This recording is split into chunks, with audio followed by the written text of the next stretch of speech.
Istraga o uzroku požara je u toku, ali se pretpostavlja da su ga izazvale varnice pirotehnike kojima se zapalio plafon objekta. Privedeno je 20 osoba, među kojima vlasnik diskoteke i organizator koncerta. Tužilaštvo Severne Makedonije zatražilo je određivanje pritvora za 10 osoba zbog tragedije. I upravo u Severnoj Makedoniji su naši reporteri Dejan Tasić u Kočanima, Igor Topalović u Skoplju. Idemo prvo do Kočana i Dejana Tasića. Dejane, prema nekim prvim informacijama koje nisu još potvrđene, 59 je stradalih, ali se spekuliše u našem programu, sagovornici kažu da će ih biti oko 70. Kakvim i kojim informacijama ti raspolažeš? Da, to je vrlo moguće s obzirom na činjenicu da je veliki broj povređenih sa teškim povredama, njih 20-ak, tako da je moguće da će taj broj da raste, ali ono što je svakako poslednja zvanična informacija da je 59 mladih ljudi stradalo.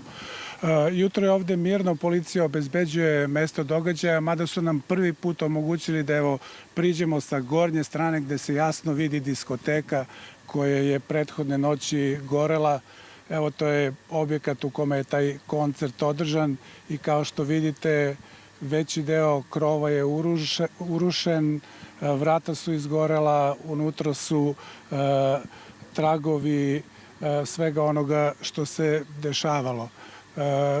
Dakle, zaista nemile scene i nije prijatno prisustvovati jednom ovakvom mestu gde se dogodila takva tragedija.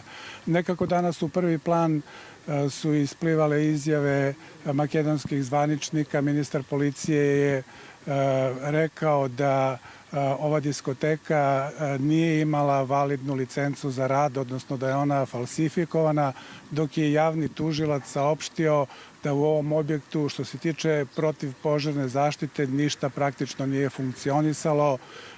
Hidrant nije radio, nije bilo dovoljno protivpožarnih aparata, ovde je bila zabranjena upotreba pirotehnike, nije bilo pomoćnih vrata za izlaz tokom požara. Mi smo pre samog uključenja u naš jutarnji dnevnik razgovarali sa ocem jedne od povređenih devojčica i evo šta nam je rekao. Negde oko 15, 10 do 3, tako nešto. Pevač ili neko koji je bio na bini viknuo kao požar, izlazite napolje. Pre toga su oni upalili tu pirotehniku i ona je bila negde u sredini. Kaže, najviše su nastradali oni koji su bili bliže bini. Oni koji su bili prvi izlazu su izašli. Spasili se. Ona je bila negde u sredini. Uspela da se nekako izvuče.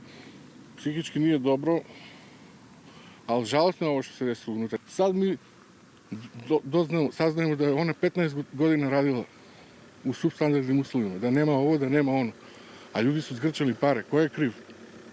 500 dinara je koštao taj, 8 evra je koštao taj ulaz. Meni nije bilo lako, ja sam mogu da izgubim i to je jedino dete koje imam. Ja imam kolegu koji je izgubio ćerku, drugu kolegu koji je izgubio sina, školskog drugara koji je izgubio sina. Kako da živim ja s tim ljudima? Ja sad treba da idem na posao. Da, ovo je zaista potresna priča, a kada je reč o povređenima, najviše ih smešteno u Skopskoj bolnici, odnosno 3 skopske bolnice. Jedan deo se nalazi ovde u Kočanima, prema posljednjim informacijama njih je 13, dok je 29 osoba smešteno u Štipu i evo šta smo zabeležili u bolnici u Štipu. Većina njih je imala opekotine drugog stepena. Jedan od pacijenata je slomio koleno i on je hospitalizovan na odeljenju ortopedije i sutra će biti operisan. U našu bolnicu u Štipu prevezeno je 7 dece, bez znakova života.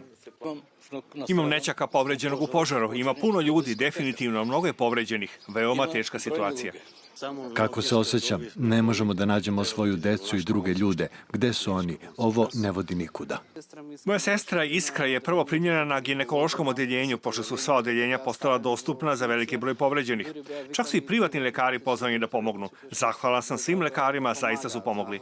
Možete li da zamislite da sam video preko 100 povređenih u tamošnjoj bolnici? Nijedan klinički centar u Skoplju ne bi primio toliko pacijenata za kratak vremenski rok.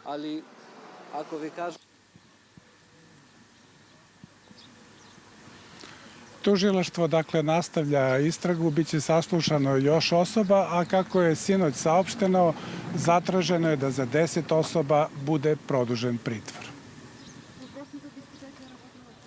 Sada idemo do Igora Topalovića, on se nalazi u Skoplju. Igore, sinoć su se oglasili zvaničnici Severne Makedonije u vezi sa ovom velikom tragedijom. Pa koje su najnovije informacije? Marija, mirno, tiho i zastave na pola koplja. Tako jutros izgleda prestonica Severne Makedonije prvog dana žalosti od 7, koliko je vlada juče proglasila. Naime, sinoć je Ljubčo Kočevski, državni tužilac, izjavio da je privedeno, da je zadržano u pritvoru 10 osoba. To je izazvalo i negodovanja na društvenim mrežama. Građana smatraju da treba više i duže zadržati više ljudi i duži pritvor im odrediti.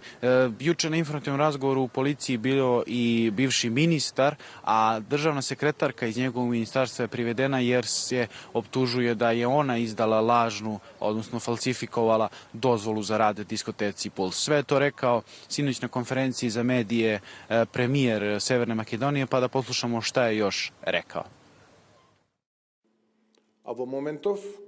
Sada imam informaciju da objekat u kojem se desila nesreća ima falsifikovanu licencu. Izdata je u martu 2024. godine za mito. To je dokument za rad kabarea, koji je izdat nelegalno sa originalnom pečatom Ministarstva ekonomije i sa potpisom tadašnjih oficijalnih lica tadašnjeg ministarstva. Ima tu mnogo pitanja na koje će istraga odgovoriti. Odatle je sve ono što nam se dogodilo. Najpre mora da postoji krivična odgovornost za sve do jednog koji su umešani, bez razlika koje i iz koje institucije, na kom nivou, iz koje partije i profesije i tako dalje. Sve do poslednjeg. Očekujte da neće biti milosti. Mora da se znaju odgovorni sa imenom i prezimenom. Hiruški precizna akcija institucija, bez milosti. Pacijenti su, pored lečenja, naravno, ovdje u Severnoj Makedoniji, prevoženi u susedne Bugarsku, Grčku, naravno u Srbiju, ali i u Hrvatsku. Detaljnije o tome gde su i koliko njih preveženi u izjavi ministra zdravlja Severne Makedonije.